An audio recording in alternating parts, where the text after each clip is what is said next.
this book was just genuinely such a joy to read, in so many ways. I wanted to start with a question that I think not enough adults are asking each other, which is, what is your favorite dinosaur? Parasaurolophus. That is an excellent answer. Do you want to say more about why? It's just a big goofy guy with a pool noodle on its head. Like, what's not to like? You're so right.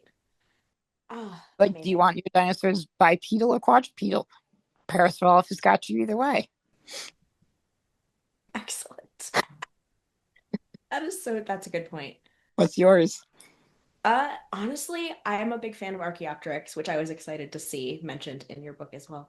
Yeah. I like that kind of like fills this role of like almost a missing link between dinosaurs and birds for a lot of people.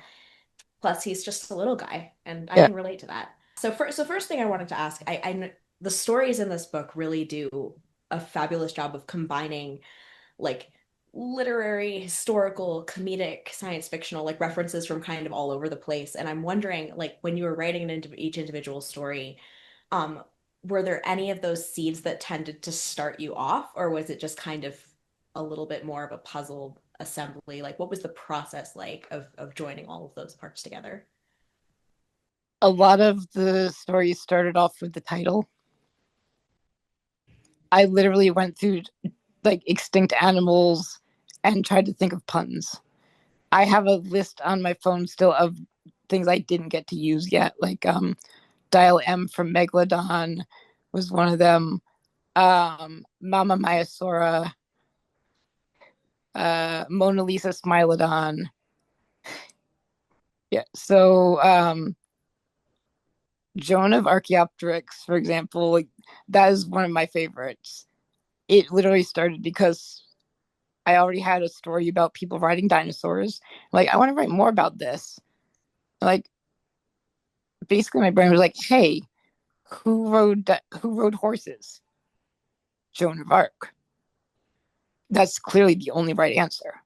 Um, and then it's just, oh, Joan of Archaeopteryx. Well, now I need to figure out what that is. That's amazing. There are so many really solid titles across the I feel like I opened to the table of contents and immediately knew that I was going to have a great time.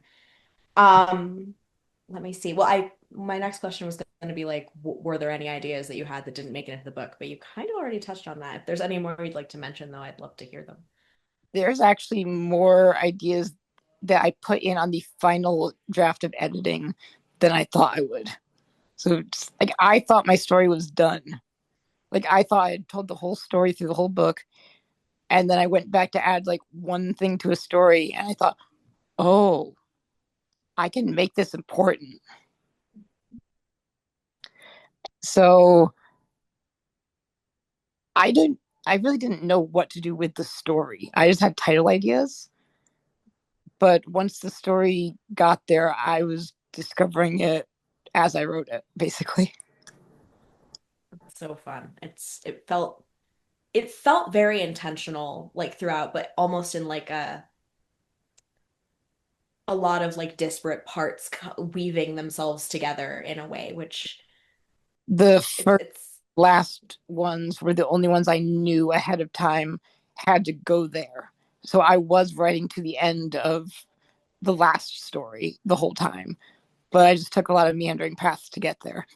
I guess I have to, of course, bring up the Brachiosaur in the room and mention Jurassic Park here, which is, of course, one of my all-time favorite movies. I frequently will say it's my favorite movie, and that's probably true. Um, which I know it's one of yours as well. Is that right? Yeah, it is my favorite movie. I used to cuddle with the VHS box as a kid. I love that.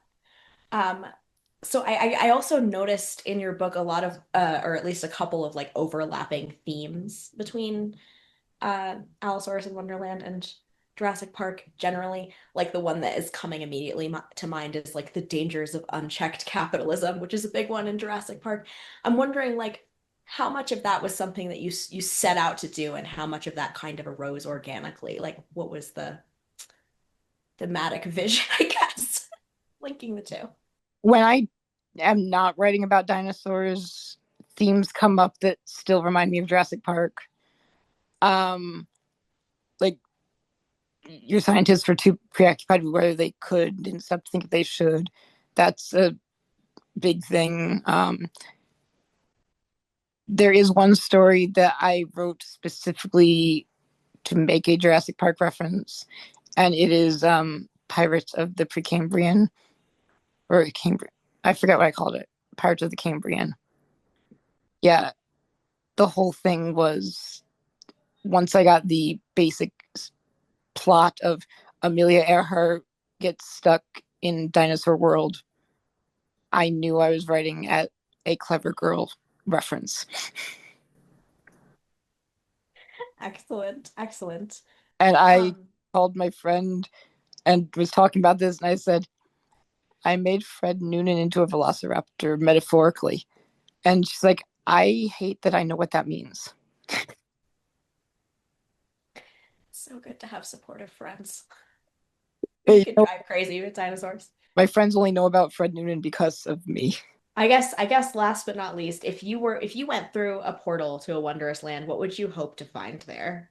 I just feel like I would prefer if the world was a top down video game instead of an immersive one. And so for somebody who's not a video game person, what does that mean Uh, exactly? you know how when Sorry. you're like a person in real life and you look around and you see stuff? I don't want that. I want to look down at the world and see where I am. Okay. I want to just I just want the physics to be different so that I don't have to be aware of everything. I just want to know where I am, where are the doors, where are the chickens I can pick up and move and see if there's gems under them.